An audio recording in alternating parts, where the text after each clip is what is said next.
Hello and welcome to Palace Intrigue. I am your host, Mark Francis. People had an exclusive interview with Meghan Markle Sussex as part of the lead-up to Meghan's cooking show. People writes, Meghan Markle is curled up in bed with her sleeping 5-year-old son, Prince Archie, on a recent winter evening in Montecito. With her phone in hand, she catches up on emails, finalizing details for the launch of her renamed lifestyle brand as ever, and her new Netflix series, With Love, Meghan. Harry is off in Vancouver. Archie begins to wake and tells the Duchess, Mama, don't work too hard. Meghan Sussex will later recall that it was the sweetest thing. Meghan addressed the name change of the former American Riviera Orchard.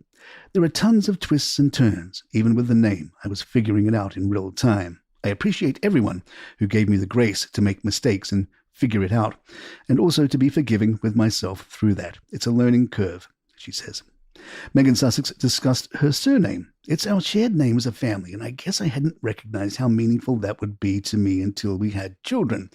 I love that that is something that Archie, Lily, H, and I all have together. It means a lot to me.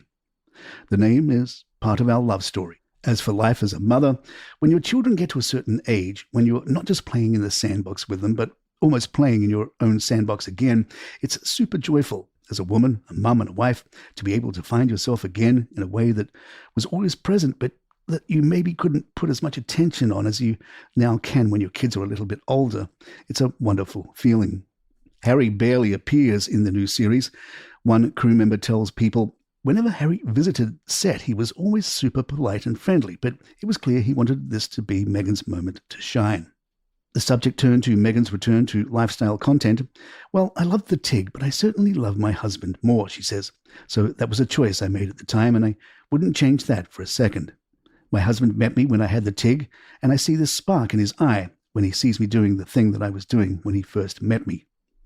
I was never really in front of the camera like this. Meghan previously appeared in front of the camera on the TV series Suits and recalls, it's a time capsule for me. I still have the pencil skirt from the first episode. That's the one thing I kept. I love that it gets a new breath of fresh air.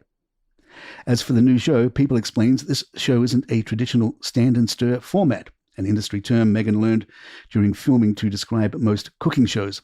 It feels as though we're just spending time together, which is what it ended up being.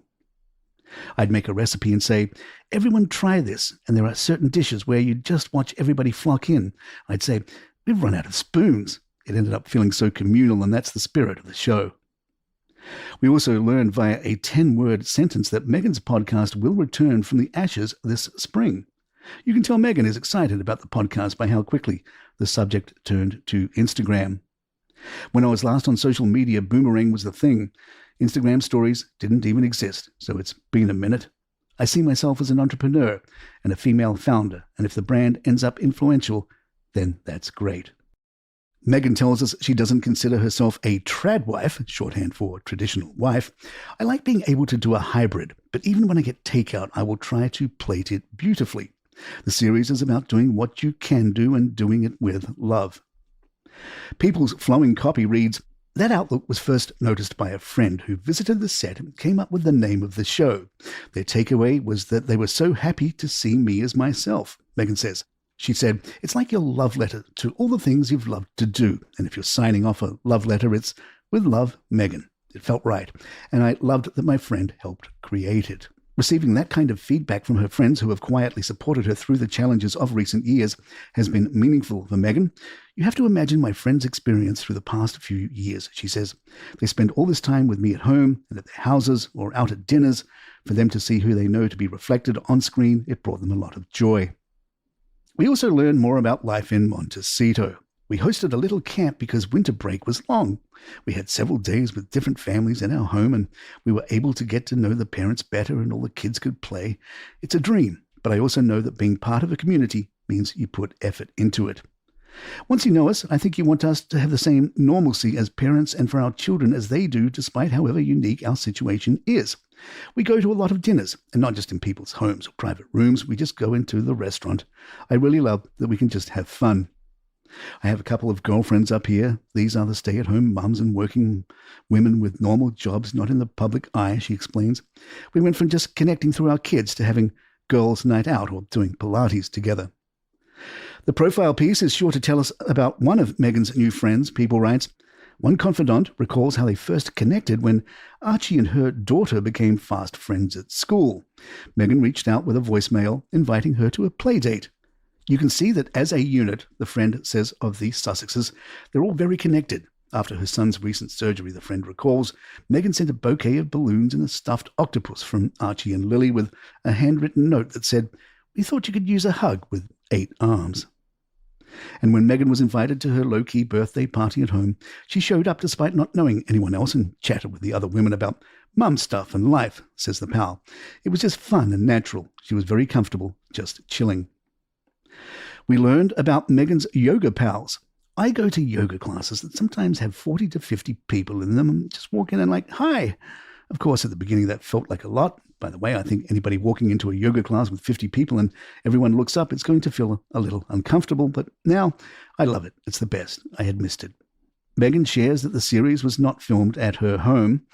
I wanted to protect that safe haven. We're a close-knit family and I love those moments. Putting Lily down for a nap, having lunch together, having sacred time together at the end of the day.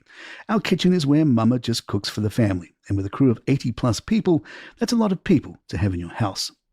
I'm up before my kids are, so I'm normally up at 6:30, and then I get them up and dressed for the day and we go downstairs. I love making breakfast for my family. My husband and Archie both love fried eggs. There's a lot of bacon around here, and then sometimes you don't have time for all that, and you just put a frozen waffle in the toaster and call it a day. And there's no shame in that either.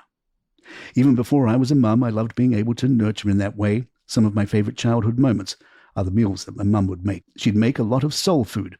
I remembered she'd taken a Thai cooking class, so every week we had Thai barbecue chicken and spring rolls. I remember those flavors so well, and I want my kids to have those same formative memories of the things that I cook. We call them mama meals. And those are the ones that I hope they come back to when they're older, when they're married and they have their own kids and they go, oh, let's have a mama meal. And it's the same roast chicken I've been making since they were little. We learned of Meghan's TV favorites. I think all parents in this phase with kids with the same age know it's rinse and repeat. We love Shrinking. We just finished Black Doves and we're excited for the new season of The White Lotus. And with one eye to the future, Meghan says, can you imagine? This is just the beginning. Life is full of surprises, and my gosh, in 10 years, Archie will be driving. And there you have it. If you'd like to email us, our address is thepalaceintrigue@gmail.com. Please follow us on Spotify, Apple, or the app of your choice, and leave us a review of 5 stars if you're enjoying the show. Don't forget we have a new program out from Calaroga Shark Media here. It's called White Smoke, The Path to a New Pope. Check it out. It's very timely and historic and a cool look at the election process behind a new pope. It's available now wherever you get your podcasts. White Smoke. I'm Mark Francis. My thanks to John McDermott. This is Palace Intrigue and good times.